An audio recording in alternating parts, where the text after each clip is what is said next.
I always thought cheating was something that happened to other people. Not to me. Not to us. My wife and I had been together for 8 years, married for 5. We weren't perfect, but I thought we were solid. Sure, the passion had faded a bit, and we weren't all over each other like we were in the beginning, but I figured that was just normal. Life gets busy. Work gets stressful. People settle into routines. But looking back, I realize I ignored every red flag. The sudden late nights at work. The unexplained weekends away with her girlfriends.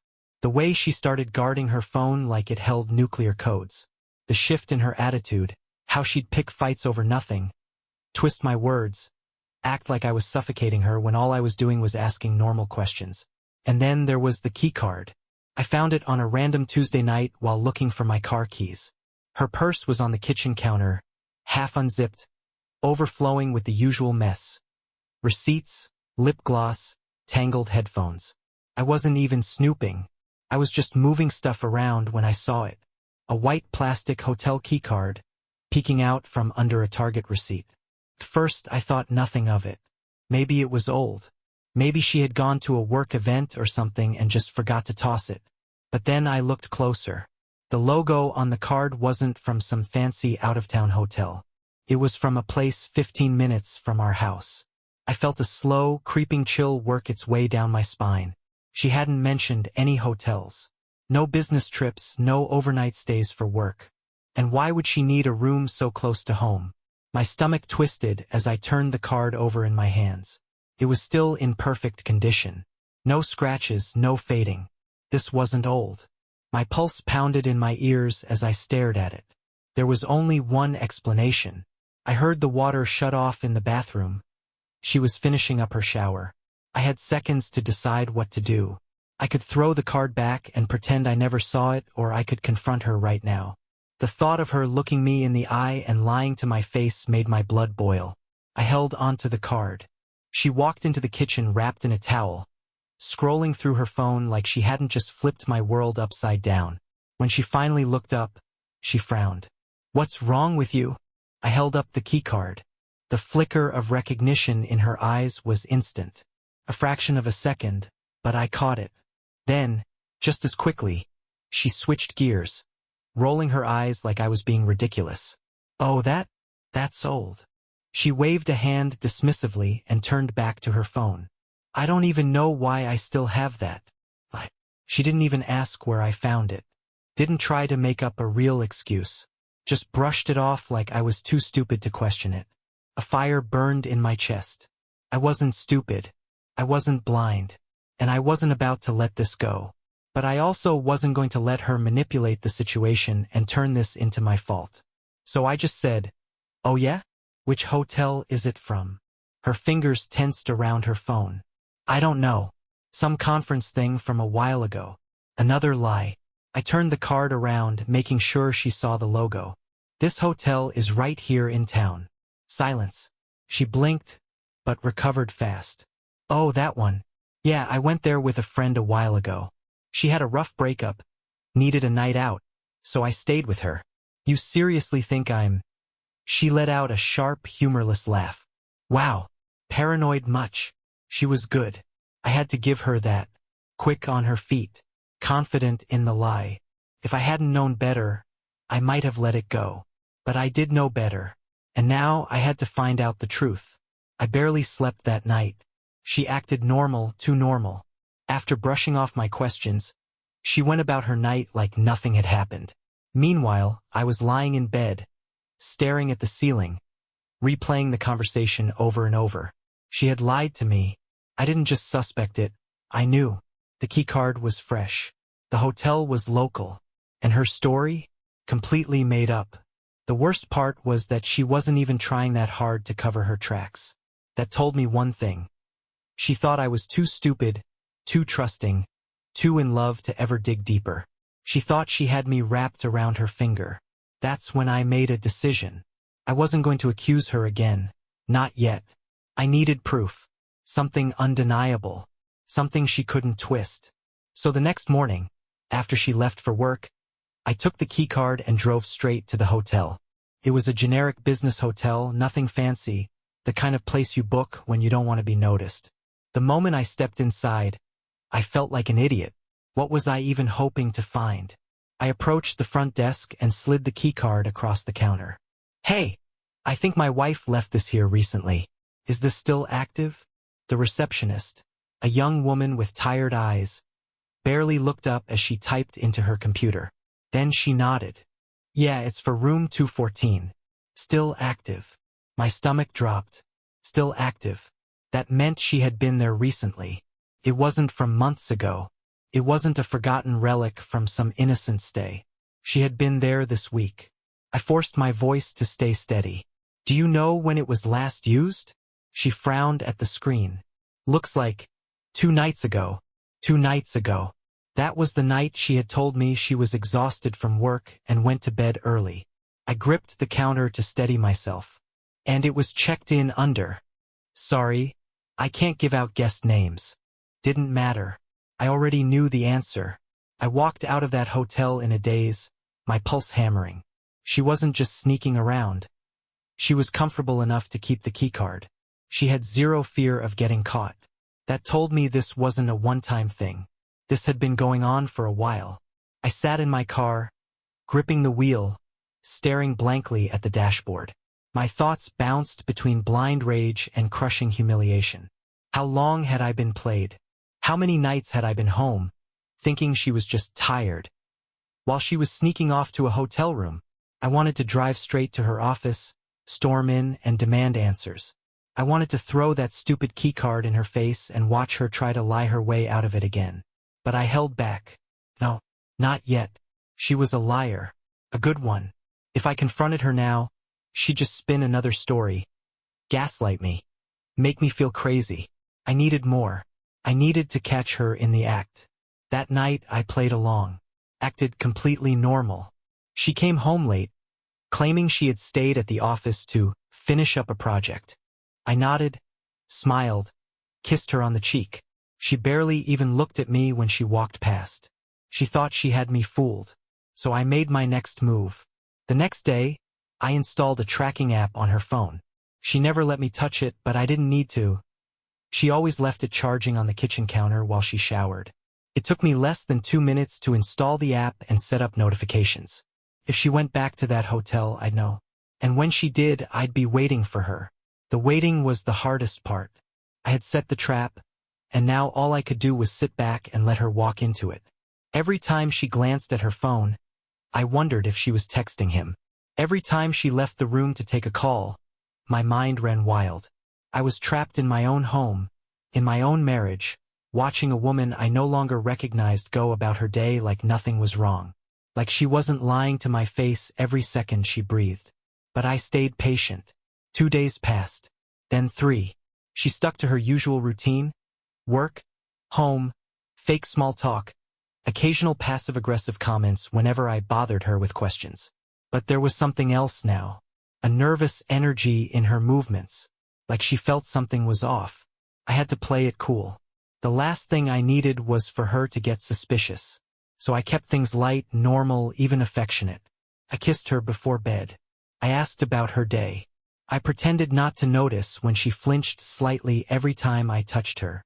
She was guilty, and it was written all over her face. Then, on the 5th night, my phone buzzed. Location alert. Hotel name. My stomach clenched. It was just after 7 p.m. She had told me she was working late. Lies. I stared at the notification, my mind racing. This was it. The moment I had been waiting for. The moment that would confirm everything. I grabbed my keys and left. The drive to the hotel was the longest 15 minutes of my life. My hands were clenched so tightly around the wheel that my knuckles ached. My mind kept bouncing between anger and humiliation, between wanting to explode and wanting to disappear. But when I pulled into the parking lot and spotted her car, all those emotions sharpened into one thing. Focus. I parked at a distance, far enough that she wouldn't see me if she came back outside. I needed a plan. I couldn't just barge in. That would give her a way to turn this around, to play the victim, to make me look like some unhinged jealous husband. No, I needed to be smart. I needed to see it with my own eyes. I waited for a few minutes, scanning the lot, watching the entrance. Then, just as I was about to make my move, something caught my attention. A second car. A black sedan parked a few spots away from hers. And sitting inside it, checking his phone, was a man. Tall, well-dressed, confident. The kind of guy who thought he owned the world. And then, right on cue, my wife walked out of the hotel. She wasn't looking over her shoulder. She wasn't sneaking. She was comfortable, carefree, laughing as she approached his car, her phone in one hand, her purse in the other. Then she got in, and they drove away together. My hands clenched around the steering wheel so hard I thought I might snap it in half. She wasn't just cheating. She was comfortable cheating, confident cheating, like she had done it 1,000 times before. Like this was just another Tuesday night for her. I felt something inside me shift. This wasn't just a betrayal. This was a joke to her. And I was about to make sure she understood exactly what that joke was going to cost her. I didn't follow them. I wanted to, but I forced myself to stay put. I wasn't here to play detective. I wasn't going to tail them like some desperate, heartbroken fool. I had seen enough. She was in his car now, laughing, probably touching his arm, maybe even kissing him while they sat at a red light. The image burned itself into my brain, but I didn't look away. I needed to see it. I needed to feel the full weight of what was happening. So when it came time to act, there wouldn't be a shred of doubt in my mind. They drove off, disappearing into the night, and I just sat there, gripping the wheel, forcing myself to take slow, steady breaths. I wasn't sad. I wasn't heartbroken. I was done. I pulled out my phone and opened my notes app. Then I started listing everything I was going to do next. Call a divorce lawyer first thing in the morning. Change the locks. Get financial statements, bank records, and anything else I might need to protect myself. Send the evidence to people who mattered. Because if she wanted to play dirty, I was going to bury her. By the time I got home, I had calmed down. Not because I wasn't furious, but because the anger was controlled now. Cold. Sharpened into something useful. She still hadn't come home. That wasn't surprising. She had no reason to rush back to the husband she thought was too clueless to catch on. I took my time. I started with the locks. I wasn't about to let her waltz in after whatever she was doing with him. Let her be confused. Let her panic. She'd figure it out soon enough. Then I went through our shared bank accounts. I wasn't the type to check obsessively. I had always trusted her. But now I needed to see just how deep this went. It didn't take long to find what I was looking for. Hotel charges. Dinners at expensive restaurants I had never been to. Rideshare receipts from locations across town. She had been funding her little affair with our money. I laughed. Actually laughed. She wasn't just a cheater. She was an idiot. By the time I was done, it was close to midnight. Still no sign of her. I wasn't sure if she was at his place or if they had checked into another hotel. But honestly, I didn't care. She could sleep in a gutter for all I cared. I went to bed and slept better than I had in months. The next morning, I woke up to my phone buzzing. 10 missed calls. 5 new messages. All from her. I didn't open them right away. Instead, I got dressed, made myself breakfast, and sat at the table, alone in my house, without the weight of her presence ruining my morning. Felt good. Then, finally, I checked the messages. Her, 2:43 a.m. Hey, are you awake? My key isn't working.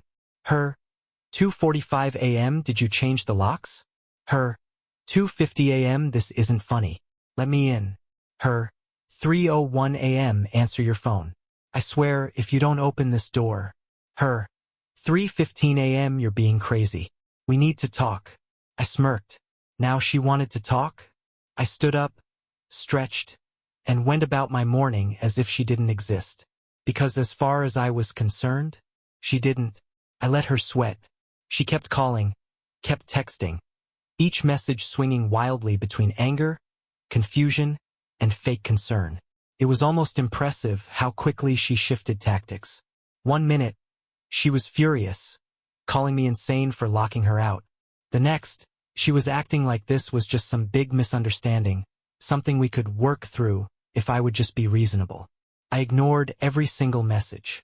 By noon, she tried a different approach. Her, 12:17 p.m. I'm sorry. Okay? Just talk to me. Please. I almost laughed. She still didn't know I had proof. She thought I was just suspicious. That's why she was trying to reel me back in. Because she believed she could still twist the story, still manipulate me into doubting myself. Not this time. I checked the security camera feed from my phone. She was sitting on the front porch, arms crossed, glaring at the door like she could will it open with sheer rage. Her hair was a mess. She looked exhausted. Probably hadn't gotten much sleep after realizing she was locked out of her own life. Good. I spent the next few hours preparing. I had already spoken to a divorce lawyer first thing that morning, making sure everything was moving quickly. My finances were secured, my assets were protected, and best of all, I had enough evidence to guarantee she walked away with nothing. At exactly 3 p.m., I finally stepped outside. The second she saw me, she shot up from the porch, her face a mix of relief and irritation. Finally, she snapped. I've been out here for hours. I leaned against the doorframe, arms crossed. Not my problem. Her eyes widened slightly, like she hadn't expected me to be so calm. She had prepared for a fight, for yelling, for tears, for some dramatic confrontation where she could play the victim. Instead, I was completely in control. She blinked, then forced out a laugh. Okay, look, I get it. You're upset. But can we please go inside and talk like adults? I tilted my head. Why? So you can lie to my face again. That wiped the fake smile off her lips. I held up my phone, tapping the screen a few times before turning it toward her. The hotel reservation, the bank transactions, the tracking app logs. Her face drained of color. I didn't say a word. I just watched as realization sank in. She wasn't dealing with the clueless, trusting husband she had been stringing along for a year. She was dealing with the man who finally had enough. She opened her mouth, but no sound came out. I could see her brain working overtime, scrambling for an excuse, a way out, but for once, she had nothing. I let the silence stretch, let her feel all of it. Then I said, your stuff is in a storage unit. The address is in your email. You have a week to pick it up. After that, it's gone. Her lips parted slightly. Wait, what? You don't live here anymore, I said simply. We're done. And for the first time in our entire relationship, she had no response. She just stood there, staring at me, completely speechless. Then, finally, she whispered, You're really doing this? I smiled. I already did. I turned, walked inside, and shut the door in her face. And this time I locked it for good. She didn't leave right away. I watched through the peephole as she stood there, motionless, like her brain couldn't process what had just happened. For the first time in her life, she wasn't the one in control. It must have been a terrifying realization. After a long moment, she pulled out her phone, probably texting someone. Maybe him, maybe one of her friends, desperately trying to figure out how to spin this. But it didn't matter. The damage was done. I turned away and walked to the kitchen, feeling lighter than I had in months, maybe even years. I expected to feel anger or grief or regret, but all I felt was relief. I poured myself a drink, sat at the table, and listened to the sound of my phone vibrating nonstop. Her, you're being dramatic. Her, we need to talk about this. Her, I made a mistake. Okay? But we can fix this. Her, you can't just erase me from your life. That last one made me smile. That was exactly what I was doing. Minutes passed. Then an hour. She must have realized I wasn't answering because eventually, I checked the camera feed and saw her storming off, muttering under her breath. She got into her car and sped away. I exhaled. Good. But I knew it wasn't over. People like her don't just disappear quietly. And I was right. The next morning, I woke up to a call from a mutual friend. I almost didn't answer, but curiosity got the best of me. Dude, he said the second I picked up. What the hell is going on? She's telling people you had some kind of mental breakdown and kicked her out for no reason. I laughed. Actually laughed. Of course she was doing damage control. She wasn't just going to admit she got caught.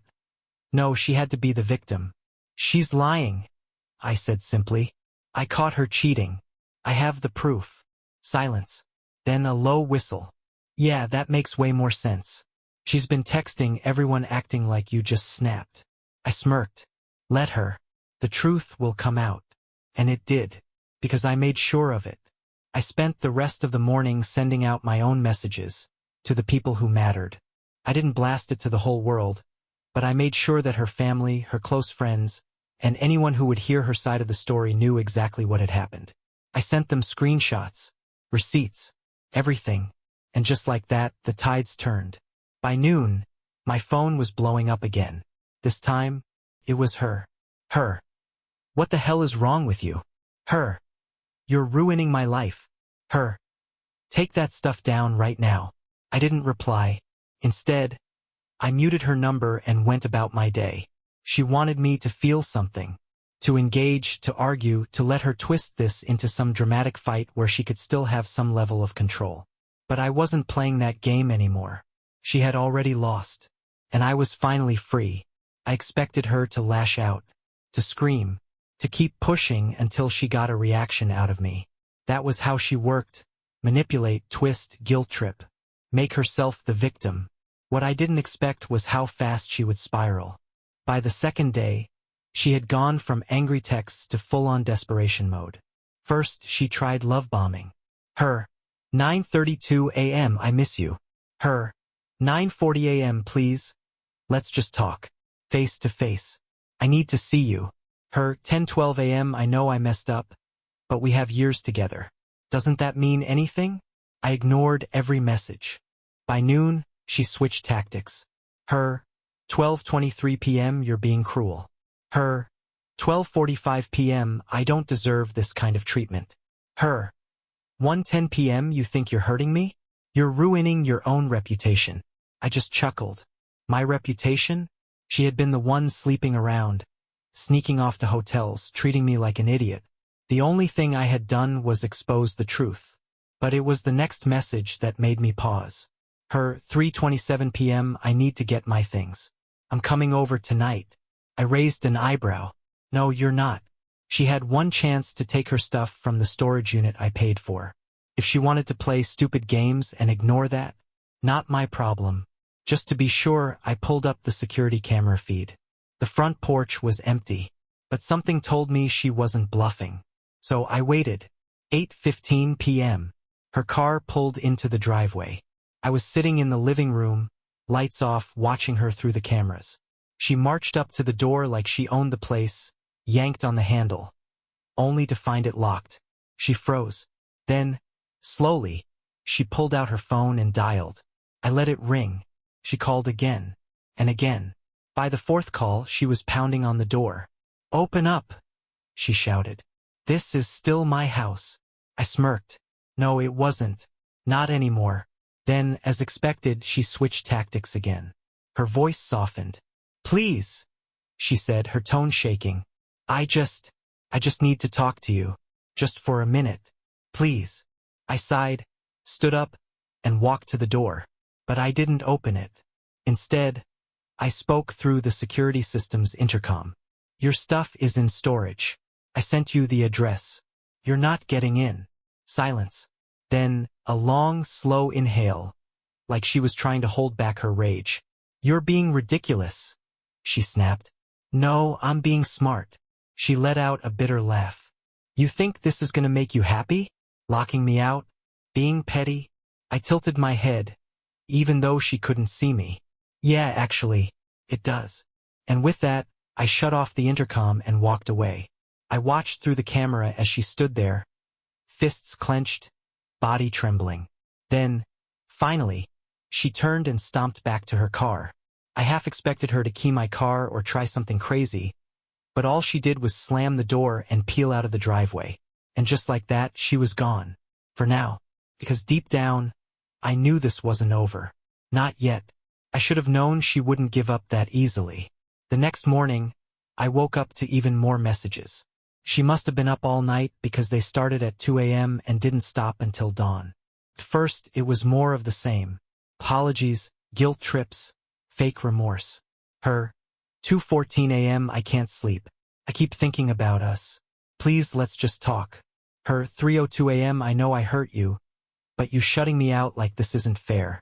Her 4:45 a.m. I made a mistake, but I still love you. Don't you love me? Then, when I didn't respond, she lost it. Her 5:30 a.m. You are such a child. You're ruining my life over one mistake. Her 6:15 a.m. Fine. Be an idiot. You'll regret this. I sighed and muted her number. If she thought I was gonna break, she was dead wrong. I went about my morning as usual, enjoying the peace that came with not having to deal with her nonsense anymore. I made coffee, went for a run, came back home to a house that felt lighter.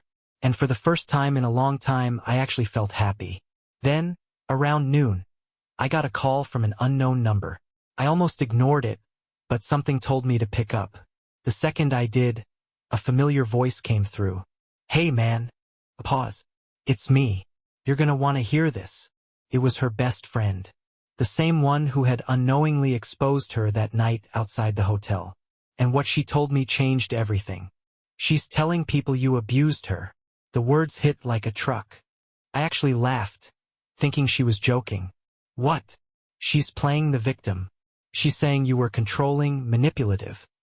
That you used to check her phone and track her movements. A pause. She's making it sound bad, dude. Really bad. I clenched my jaw. I had expected her to lie, to twist the story. But this was next-level evil. She told her family you locked her out for no reason. That you were dangerous. That she had to escape. My grip tightened on the phone. And do they believe her? Her mom does.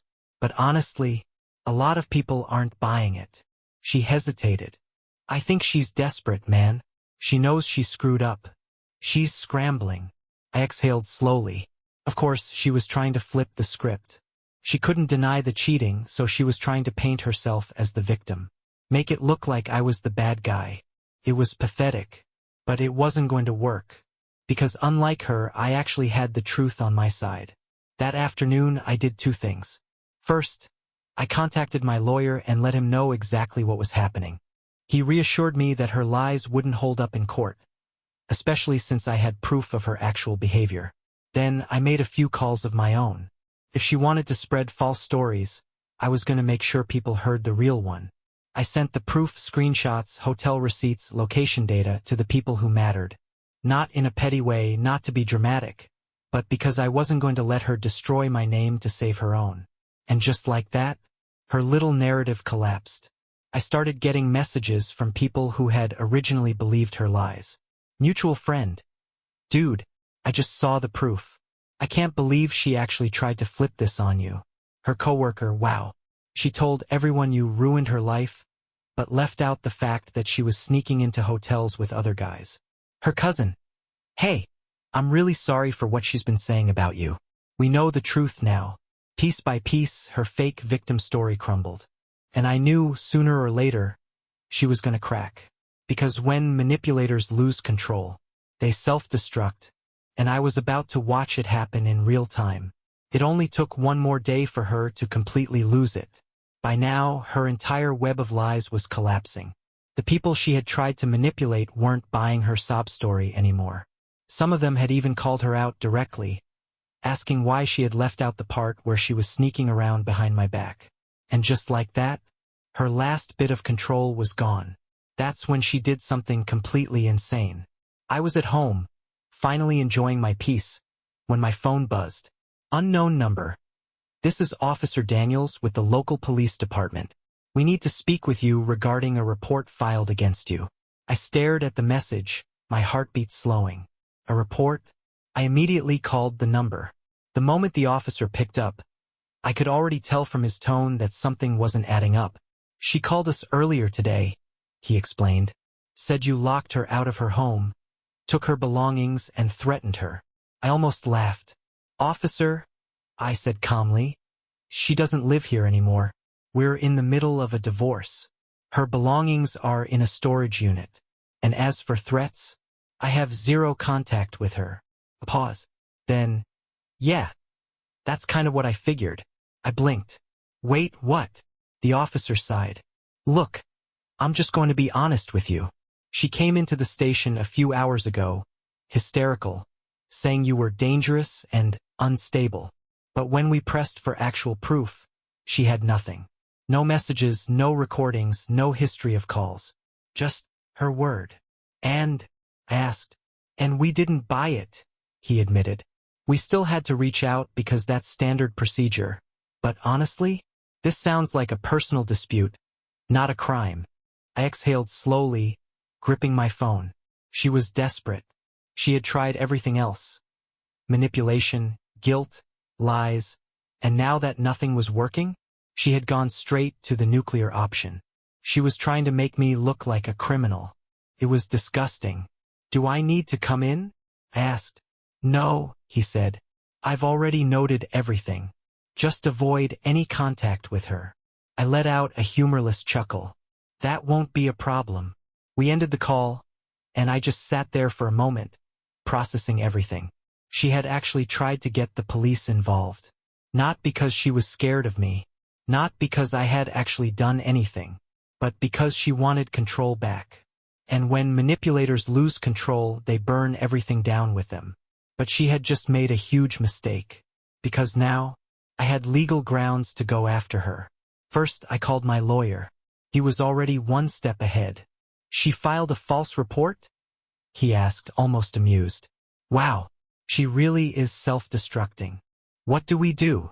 We document it, he said. And we counterfile for harassment and defamation. I smirked. Perfect. Next, I filed a restraining order. She wanted to play dirty? Fine. Now, she wasn't legally allowed within 500 feet of me. Then, I sent out one final message to the people she had lied to. It was short, simple, and devastating. She filed a false police report against me today. I'm filing a restraining order. This is the person you've been defending. And just like that, she was done. Her supporters vanished overnight. Her fake victim narrative collapsed completely. And she had nothing left. No home, no control, no one left to manipulate.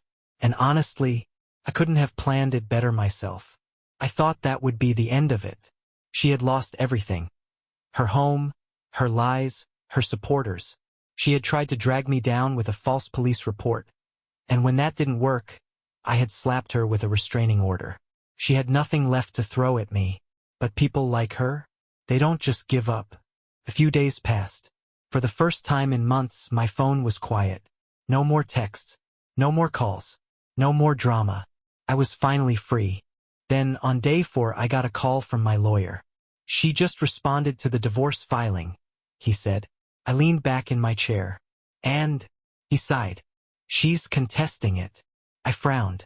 On what grounds? Alimony, he said. She wants spousal support. I nearly dropped my phone. She wanted money? After cheating on me, lying to me, trying to get me arrested?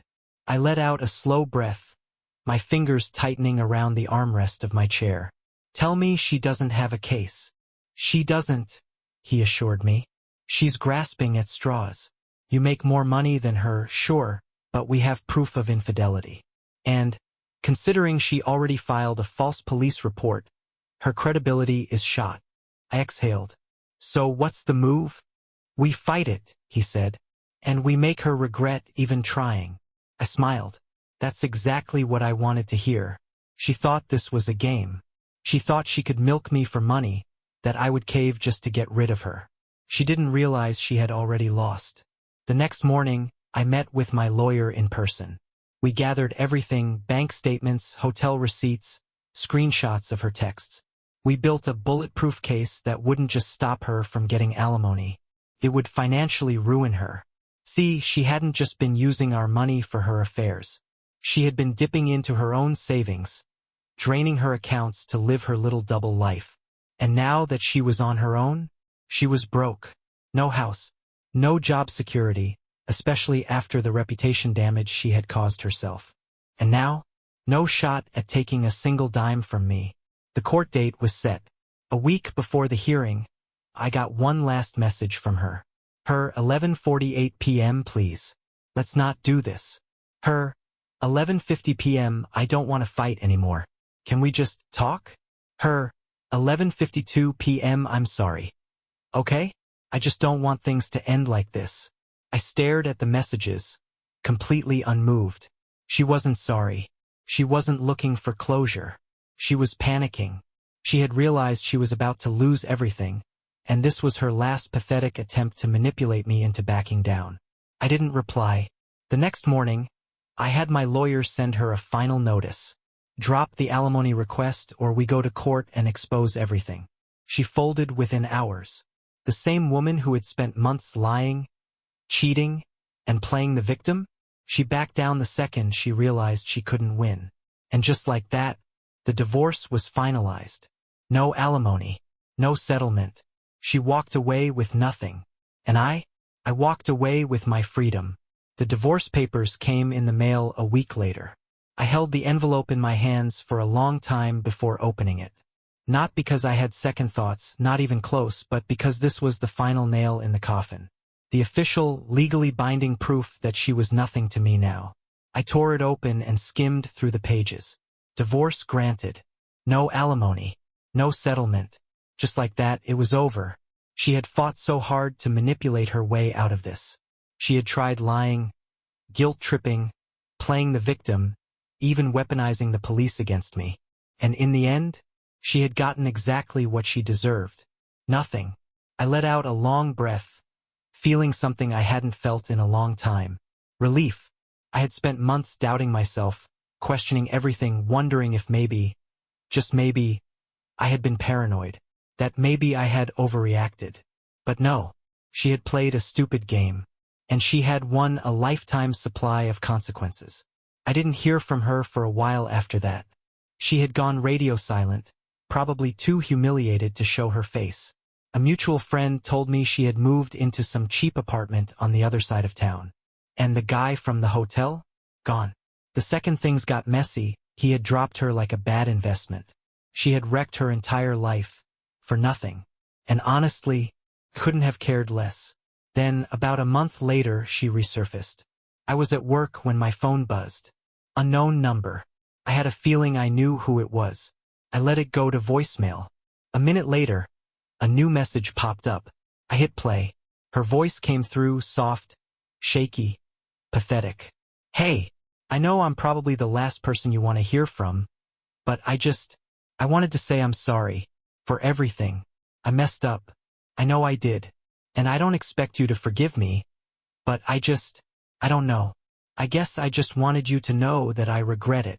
She let out a breath, like she was waiting for sympathy that wasn't coming. I lost everything, you know? My job's a mess. My friends barely talk to me. My family thinks I'm a disappointment. And I know I deserve it. I do. But I just wanted to say that I miss you. I miss us. And I wish I could take it all back. A long pause. Then, barely above a whisper. Do you think we could ever talk? Maybe grab coffee or something. Click. I stared at my phone for a second. Then, I laughed. Not out of anger. Not even out of satisfaction. I laughed because this was so predictable. She had burned every bridge, and now that she had nothing left, she was circling back to the one person who used to care about her. But I wasn't that person anymore. I deleted the voicemail without another thought. Because she wasn't my problem anymore. And she never would be again. Deleting that voicemail felt like closing the final chapter of a book I never wanted to read again. There was no hesitation, no second-guessing. No tiny voice in the back of my head telling me to give her a chance. To hear her out. To be the bigger person. She had spent over a year lying to me. Sneaking around. Playing games. And now that she had burned every bridge, she thought she could just walk back into my life like nothing had happened? No, that door was locked. Permanently. After that, I stopped checking for updates on her. I didn't ask mutual friends about her. Didn't wonder where she was or what she was doing. Because it didn't matter. For the first time in years, I was focused on me. I had spent so much time wrapped up in the mess of her betrayal, the humiliation of it all, that I had forgotten what life was like when I wasn't carrying the weight of her lies. Now I was free, and let me tell you, it felt amazing. The weeks turned into months. Little by little, I rebuilt my life. I reconnected with old friends, the ones she had slowly pushed away over the years with her constant drama. I started hitting the gym again, not out of some revenge-fueled rage, but because it made me feel good. And, most importantly, I learned how to enjoy being alone again. At first, the house had felt empty without her. Now, felt like mine. I could actually relax in my own space without wondering if I was walking into another one of her mind games. I had peace, and that was worth more than anything. Then, one day, I ran into her by accident. It had been nearly a year since the divorce was finalized. I was at a coffee shop, just grabbing a drink before work. When I heard someone say my name, I turned, and there she was. For a split second, I barely recognized her. She looked different, not in a good way. Her hair was a mess, her makeup smudged, like she hadn't put in the effort she used to. There was something off about her eyes, too, like she hadn't slept in weeks. But the worst part? The look on her face. It wasn't anger. It wasn't bitterness. It was regret. Pure, miserable, soul-crushing regret. "Hey," she said softly. I just nodded, waiting. She shifted awkwardly. "You look good." I did. I had never looked better. "Thanks," I said. She bit her lip, hesitating. "Listen, I don't want things to be weird. I know I messed up, and I held up a hand, cutting her off. "It's fine." She blinked. "Wait, what?" "I don't hate you," I said simply. "I don't even think about you." That hit her like a punch to the gut. She had been expecting anger, maybe even sarcasm. But indifference? That was the worst thing I could have given her. Because deep down, people like her want to believe they still have some kind of hold over you. That they still matter. But she didn't. Not anymore. She swallowed hard. I should go." I just nodded. "Take care." And with that, I turned and walked away.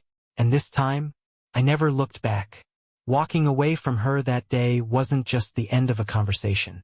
It was the final confirmation that I had truly moved on. I had spent so much time fighting battles I never should have had to fight. Proving the truth, defending myself, cutting her out of my life. But now, she was just another stranger in a coffee shop.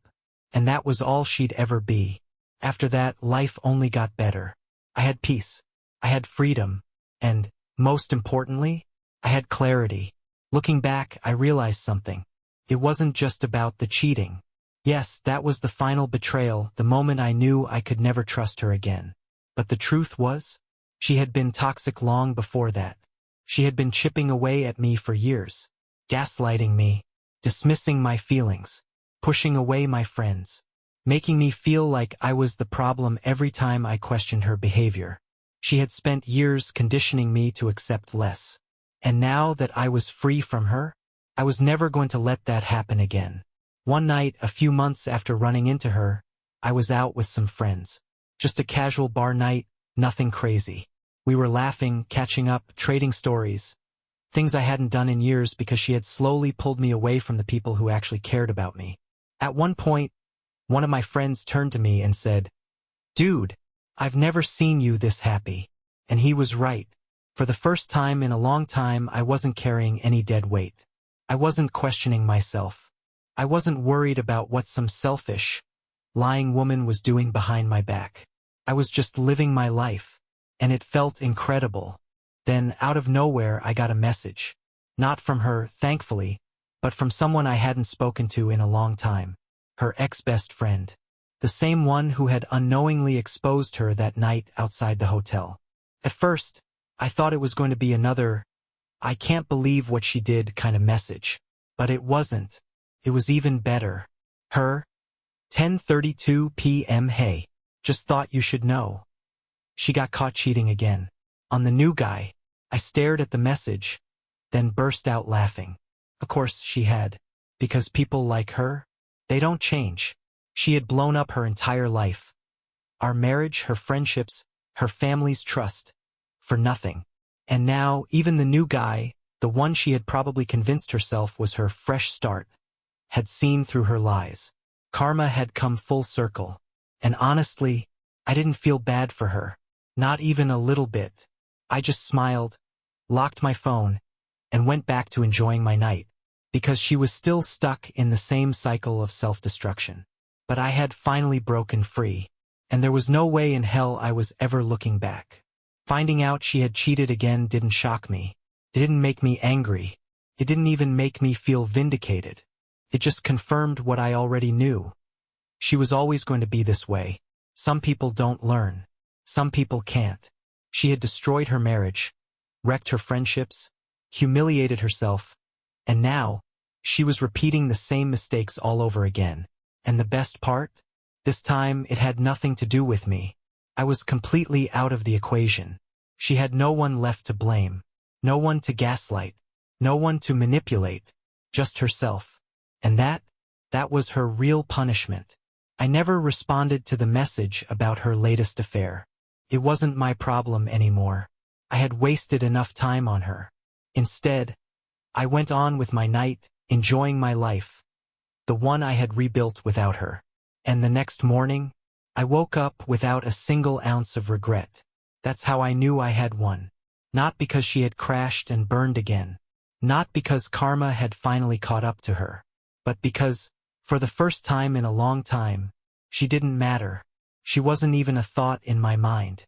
I wasn't checking for updates. I wasn't replaying the past. I wasn't wondering, what if? I was free.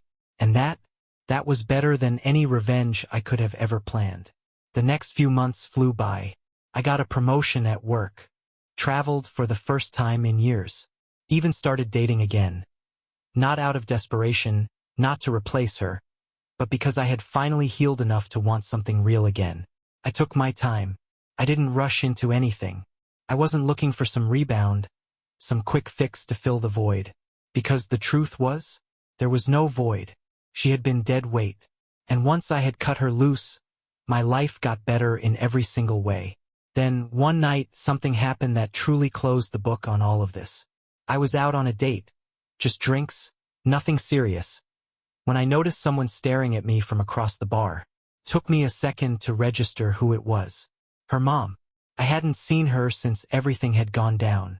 She had always hated me. Always acted like I wasn't good enough for her daughter. But now, she wasn't looking at me with judgment. She was looking at me with regret. She hesitated, then walked over. "Hey," she said awkwardly. I just nodded. "Hey." She glanced at the woman I was with, then back at me. "You look happy." I smirked. "I am." She swallowed, choosing her words carefully. "I just wanted to say, I was wrong about you. That caught me off guard." She sighed. I defended her. "For a long time, I thought you were the problem. But after everything, after seeing how she's ruined her own life, over and over," she shook her head. "I get it now." She looked me in the eye. "You deserved better." I didn't say anything for a second. Not because I was emotional. Not because I needed the validation. But because I already knew that. Still, I gave her a polite nod. "Thanks." She gave me a small, sad smile. "I hope you find someone who actually appreciates you." I smirked. I already did. And with that, I turned back to my date. Because this conversation was over. Just like everything else to do with my ex. For good. If you had told me a year ago that I'd be happier than ever, I wouldn't have believed you. Back then, I was trapped in a marriage I thought was solid. I was blind to the lies, the cheating, the manipulation. I ignored the red flags. I made excuses for her. I let myself believe that love meant sacrifice, even when I was the only one making sacrifices. But now I knew the truth. I had been settling. And the second I walked away from her, my life got better in every single way. I never heard from her again after that night at the bar. I think she finally realized there was nothing left to say. No more lies to tell. No more games to play. No way to worm her way back into my life. She was just a mistake I had learned from. Nothing more. And that was the best feeling in the world. Months passed. Then a year. The anniversary of our divorce came and went, and I barely even noticed. It was just another day. No anger, no pain, no regrets. Because I wasn't just surviving anymore. I was thriving. One day, while cleaning out my old files, I found something unexpected. The hotel keycard. The one that had started it all. I held it between my fingers, staring at it, waiting for some kind of emotion to hit me. But all I felt was indifference. It wasn't a painful reminder anymore. It wasn't some symbol of betrayal. It was just a piece of plastic. A relic from a life that wasn't mine anymore. I tossed it in the trash without a second thought. Because that's where it and she belonged. So, if you're reading this, wondering if you're crazy for doubting your partner, if you're feeling that gut instinct that something isn't right, trust yourself. Because the biggest lesson I learned from all of this, when someone truly loves you, you don't have to question them. You don't have to search for proof. You don't have to feel crazy. Love isn't supposed to be a game of deception and suspicion. Love is supposed to feel safe. And if it doesn't, walk away. Because I promise you, the peace you'll find on the other side is worth it.